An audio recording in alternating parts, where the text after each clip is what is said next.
Hello everybody, and welcome back to Curiosity Corner. My name is Jared, your friendly science Viking, and today we talked about force and the 3 laws of motion. So to recap, our first law of motion, an object at rest will stay at rest unless acted on by an outside force, or an object in motion will stay in motion unless acted on by an outside force.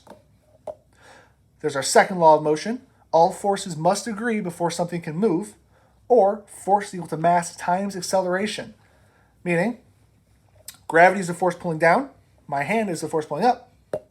And so, the force I'm exerting on this ball is greater than the force gravity is pulling down with, so it moves up.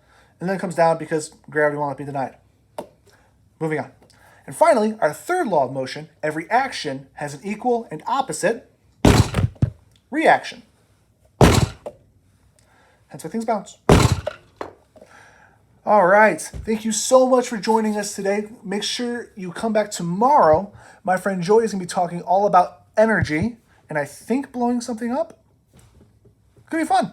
Make sure you like our videos, like all of our videos. Watch them. Learn about science. Subscribe to our channel so you don't miss out on anything. And come back every day at 10:30 and 3 o'clock.